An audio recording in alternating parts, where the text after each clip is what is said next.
사업을 하면서 불필요한 세금을 안 내려면 비용 처리를 반드시 잘 할 줄 알아야 돼요. 그러니까 오늘 정리한 내용들은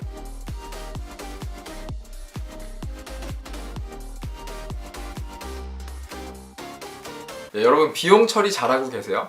비용 처리를 어떻게 해야 되냐라는 질문도 정말 많이 주셨는데 절세의 기본 중에 기본이 비용 처리를 잘하는 거죠. 우리가 비용 처리를 잘해야 세금을 줄일 수가 있어요. 그래서 사업을 하는 사람들은 비용 처리에 대해서만큼은 정확하게 이해를 하고 있어야 됩니다. 특히 사업을 처음 시작할 때 다른 것들은 뭐 사업을 하면서 배워가도 괜찮은데 비용 처리를 하는 거는 사업을 준비하는 단계에서부터 정확하게 알고 있어야 내가 사업을 시작하면서 쓰는 비용들도 전부 다 경비로 인정을 받을 수가 있기 때문에 사업에 관심이 있는 분들이라면 반드시 잘 알고 계셔야 되는 거예요. 일단 비용 처리와 관련해서 대표적으로 잘못 알고 있는 게 5가지가 있어요. 첫 번째는 우리가 개인적으로 쓴 거, 뭐 옷 사고 장 보고 밥 먹고 그런 거요. 그러니까 사업과 관련이 없는 지출은 비용 처리를 하면 안 된다는 거예요. 사실 이게 너무 당연한 건데 뭐 옛날에는 이렇게 했던 사람들이 많아서 그런 건지 이게 당연히 되는 거라고 생각하시는 분들이 의외로 많더라고요. 비용 처리는 말 그대로 이제 사업을 하는데 쓴 비용만 인정을 해주는 거기 때문에 개인적으로 쓴 거는 비용 처리를 하면 안 돼요. 이건 너무 상식적인 거죠. 그리고 요즘에도 이제 자료상들한테 가짜 자료를 사는 경우가 많이 있다고 하는데 요즘에 이제 국세청 전산 시스템이 워낙에 좋아져가지고 이런 거는 뭐 국세청이 뭐 안 잡아서 안 잡는 거지 마음만 먹으면 다 잡는다 그러더라고요. 그래서 이런 거 그냥 다 걸린다고 보시면 되고 절대로 하시면 안 되는 겁니다. 그리고 두 번째는 비용 처리를 이제 소득공제랑 헷갈리시는 분들이 많은데요. 우리가 연말정산을 할 때 소득공제를 해주는 거는 직장 근로자한테만 해당이 되는 거예요. 직장 근로자는 직장 생활을 하면서 월급을 받는데 여기에 대해서 비용 처리를 할 게 없단 말이에요. 그래서 직장인들이 이제 사적으로 쓴 지출에 대해서 소득공제를 해주는 거죠. 근데 개인 사업자는 이 사업을 하면서 매출이 나오고 그 매출을 만들기 위해서 쓰는 비용이 있기 때문에 그 비용을 경비로 인정을 해주는 거고요. 직장 근로자처럼 사적인 지출을 소득공제를 해주는 거는 아예 없어요. 그러니까 이 개인 사업자들이 직장 근로자들처럼 소득공제를 받겠다고 사적인 지출을 할 때 굳이 신용카드를 쓰고 굳이 현금 영수증을 더 끊고 그럴 필요가 전혀 없다는 거예요. 그리고 세 번째는 개인 사업자가 비용 처리를 할 수 있는 세금은 2가지라는 거예요. 그 부가가치세랑 종합소득세 이렇게 2가지인데요. 이 2가지 세금이 비용 처리를 하는 방법이 완전히 다르기 때문에 정확하게 구분을 하셔야 돼요. 비용 처리를 하는 세금은 2가지다. 부가가치세랑 종합소득세. 이 각각의 경우에 비용 처리를 하는 방법은 이 뒤에서 다시 설명을 드릴게요. 그리고 네 번째는 세금 신고를 할 때 영수증을 전부 다 제출을 하는 거냐? 이거 아닙니다. 영수증은 내가 5년 동안 보관만 잘 하고 있으면 되고요. 나는 이 영수증을 근거로 신고만 잘 하면 되는 거예요. 이것도 이 뒤에서 자세하게 말씀드릴게요. 그리고 5번째는 우리가 뭐 살 때 이제 세금 계산서를 끊어달라고 하거나 신용카드로 계산을 하려고 하면 뭐 부가세는 별도예요 라는 말에 그냥 현금을 주고 부가세를 아낀다고 생각하는 경우가 많은데 만약에 내가 일반 과세자라면 절대로 이렇게 하면 안 돼요. 그냥 부가세 달라는 거 주고 세금 계산서를 받으면 그 세금 계산서를 가지고 다시 내가 준 부가세를 다시 돌려받을 수가 있기 때문에 부가세 주는 걸 아까워할 필요가 전혀 없는 거고요. 그리고 이 세금 계산서는 이제 이게 증빙이 돼서 부가세 때뿐만 아니라 그 소득세까지도 줄여주기 때문에 내가 일반 과세자라면 무조건 부가세 주고 세금 계산서를 받는 게 유리합니다. 우리가 비용 처리와 관련해서는 요 5가지 정도만 잘 알면 되고요. 이렇게 비용 처리를 하려면 이제 내가 비용으로 썼다는 증거 자료가 있어야 되겠죠. 그게 바로 적격증빙이라는 건데요. 적격증빙이라는 거는 영수증이에요. 영수증인데 우리가 아무 영수증이나 증빙으로 인정을 해주는 게 아니고, 왜냐면 비용 처리를 하면 그게 다 돈인데 아무 영수증이나 다 비용으로 인정을 해줘 버리면 그냥 뭐 사람들이 아무 영수증이나 대충 가져다가 다 비용 처리를 해버릴 거 아니에요. 그래서 이 영수증들 중에서 판매자와 구매자의 사업자 정보가 전부 다 들어가 있는 그런 영수증, 그러니까 세금 계산서, 계산서, 현금 영수증, 신용카드 또는 체크카드, 요렇게만 적격증빙으로 인정을 받을 수가 있고요. 여기에 더해서 이제 직원이나 프리랜서 같이 사업자 등록이 안 된 사람한테 지출을 할 때는 원천징수 영수증을 적격증빙으로 인정을 해줍니다. 그래서 적격증빙에는 이렇게 5가지가 있어요. 이제 이걸 가지고 비용 처리를 하면 되는데 우리가 2가지 세금에 대해서 비용 처리를 한다고 그랬잖아요. 첫 번째는 부가가치세, 두 번째는 종합소득세예요. 이걸 어떻게 비용 처리를 하는 건지 한번 예를 들어서 설명을 드려볼게요. 제가 지금 이 유튜브로 사업을 한다고 이제 카메라랑 컴퓨터랑 책상이랑 마이크랑 뭐 이런 것들을 다 샀어요. 다 해서 뭐 한 550만 원어치를 샀다고 할게요. 그러면 이 550만 원에는 부가세 50만 원이 지금 포함되어 있는 건데 일단 요 부가세 50만 원을 제가 돌려받을 수가 있어요. 내가 일반 과세자라면 이 50만 원을 그대로 돌려받을 수가 있습니다. 실제로 저는 이 자모, 자영업의 모든 것이라는 이름으로 작년 12월 달에 사업자 등록을 냈고요. 그래서 이 사업자로 요 부가세 50만 원을 다 돌려받고 있어요. 근데 이 부가세 50만 원은 뭐 내가 썼다고 무조건 돌려주는 게 아니라 일단은 내가 일반 과세자여야 되고요.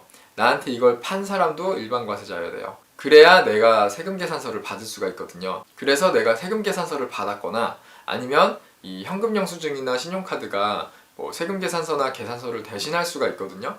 그래서 신용카드로 사면 이 부가세를 다 돌려받을 수가 있는 거예요. 저는 실제로 이걸 전부 다 신용카드로 사가지고 부가세를 돌려받고 있습니다. 그러니까 정리를 하면 이 부가세를 환급을 받으려면 일단 나뿐만이 아니라 이 거래 상대방까지 모두 일반과세자여야 되고요. 그리고 적격증빙 중에서 세금 계산서, 현금 영수증, 신용카드 요 3가지 중에 하나로 결제를 해야 된다. 요렇게 해야만 내가 부가세를 환급을 받을 수가 있다는 거고요. 부가세는 뭐 이런 증빙이 없다 그러면 절대로 환급을 못 받습니다. 방법이 없어요. 부가세를 신고하는 방법은 되게 간단해요. 뭐 이렇게 회계장부 같은 거 필요 없고요. 그냥 이런 증빙만 있으면 돼요. 이 증빙을 근거로 부가세를 돌려받는 거고요. 부가세 신고를 할 때 이런 증빙을 다 제출하는 것도 아니고 내가 뭐 어떤 사업자한테 얼마를 샀다 이런 내용만 홈택스에서 입력을 잘 해주면 됩니다. 그러면 나는 이 부가세를 돌려받는 거고 나한테 물건을 판 그 사업자는 나한테 받은 부가세를 이제 납부를 해야 되는 거죠. 그러니까 부가세 신고는 되게 간단해요. 부가세는 이제 증빙이 무조건 있어야 된다. 이것만 기억을 하시고요. 제가 부가세 신고하는 방법을 올려놓은 게 있으니까 궁금하신 분들은 참고해서 보세요. 그리고 사실 부가세에서 이거 말고 또 알아야 되는 내용들이 몇 가지가 더 있긴 한데 자세한 내용은 그 부가세를 정리한 영상이 있으니까 그걸 보시면 됩니다. 이제 부가세 신고는 끝났어요. 그러니까 제가 유튜브를 하겠다고 이것저것 사면서 550만 원을 썼는데 일단 여기서 부가세 50만 원은 현금으로 돌려받았죠. 그럼 이제 제가 유튜브를 하겠다고 쓴 돈은 500만 원이에요. 이 500만 원은 이제 내 소득을 계산을 할 때 비용으로 인정을 해줍니다.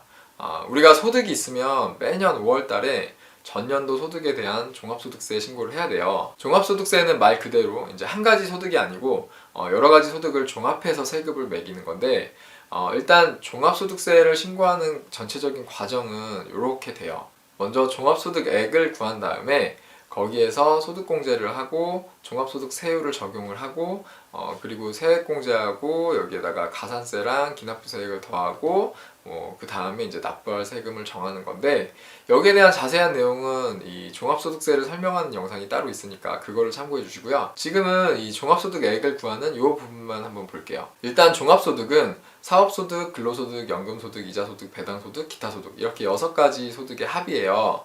이 6가지 소득 중에서 사업자한테 중요한 건 사업소득이겠죠. 그래서 개인 사업자가 종합소득세를 신고할 때는 이 사업소득액이 얼마인지 요거를 계산하는 게 가장 핵심이에요.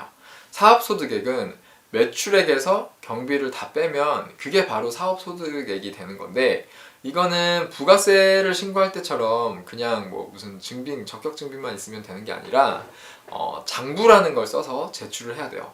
국세청에서 인정해주는 장부에는 간편장부랑 복식장부 이렇게 2가지 종류가 있는데요. 원래는 복식장부를 써야 돼요. 복식장부를 쓰면 이제 내 사업장의 자산, 자본, 부채 그리고 수익, 비용 이런 게 전부 다 정리가 돼서 재무상태표랑 손익계산서가 만들어지는데 종합소득세를 신고할 때는 요 재무상태표랑 손익계산서를 제출을 하면서 사업소득을 신고를 하는 거예요. 그러니까 종합소득세를 신고할 때도 영수증을 다 내는 게 아니고 영수증을 근거로 쓴 이 장부에서 나오는 이 손익계산서랑 재무상태표만 제출을 하면 되는 거고요. 장부도 제출하는 게 아니에요. 이 영수증은 5년 동안 보관만 잘 하면 됩니다. 그리고 좀 영세한 사업자들은 이 복식장부를 직접 쓰는 게 어려우니까 사실 알고 보면 그렇게 어렵진 않은데 아무튼 간편장부라는 걸 쓰게 해줬어요. 이거는 쉽게 생각해서 가계부 같은 거라고 생각하면 되는데 아무튼 이 간편장부로 신고를 할 때도 증빙을 다 제출하는 게 아니고요. 이 증빙을 근거로 장부를 쓴 다음에 이 장부를 다 제출하는 것도 아니고 이 장부로 만들어지는 이렇게 생긴 총 수익금액 및 필요경비 명세서라는 걸 제출을 하면 되는 거예요.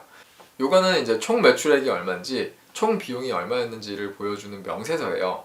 그러니까 간편장부든 복식장부든 소득세 신고를 할 때 장부를 제출하는 건 아니고 영수증을 제출하는 것도 아니고 이런 서류만 잘 작성해가지고 제출을 하면 되는 거예요. 그러니까 사실 이걸 내 마음대로 써도 국세청에서는 이게 맞는 건지 틀린 건지 알 수가 없어요. 근데 이제 얼마 전에 무슨 내년에 자영업자들 세무조사를 안 하겠다 그런 이상한 정책이 나왔었는데 이거는 정말 말도 안 되는 정책인 거죠. 저는 진짜 그 뉴스를 보고 너무 좀 어이가 없고 화가 많이 났었어요. 이게 성실하게 열심히 세무신고를 하는 사람들만 바보로 만들어버리는 진짜 이상한 정책인 거예요. 이 정책을 생각한 이유가 아마 영세 사업자들이 세금 신고를 하는 게 너무 어려우니까 좀 봐주자 이런 거 같은데 그러면 세금 신고를 하기 쉽게 제도를 바꿔줘야지 이게 뭐 하는 겁니까? 이게 법을 지키기 어렵게 만들어 놓고 법이 어렵다는 이유로 이제 너네 안 지켜도 돼 이러면 그 법을 되게 열심히 힘들게 지키고 있는 사람들은 도대체 뭐가 되는 거냐고요. 이런 부분에 대해서는 나의 정치적인 성향 이런 거를 떠나가지고 이게 얼마나 잘못된 건지 우리가 똑바로 좀 알았으면 좋겠어요. 아무튼 이 복식장부랑 간편장부를 쓰는 방법은 제가 다른 영상에서 되게 자세하게 정리를 해놨고요. 그리고 제가 제 자모 사업장의 회계장부도 제가 지난 5월달에 종합소득세 신고를 하면서 여기 저희 카페에다가 그 회계장부도 다 공유를 이렇게 해놨어요. 이거 보시면 이렇게 장부만 이렇게 입력을 하면 국세청의 종합소득세 신고서 양식에 맞춰가지고 이렇게 재무상태표랑 손익계산서도 다 알아서 만들어지게끔 엑셀 파일로 만들어서 이제 카페에 올려놨으니까 필요하신 분들은 이거 받아서 참고해 보시고요. 종합소득세를 신고하는 방법까지 이제 영상으로 다 정리를 해놨으니까 그것까지 참고를 해보시면 좋을 것 같아요. 요거 링크를 전부 다 정리해가지고 요 아래에 남겨둘게요.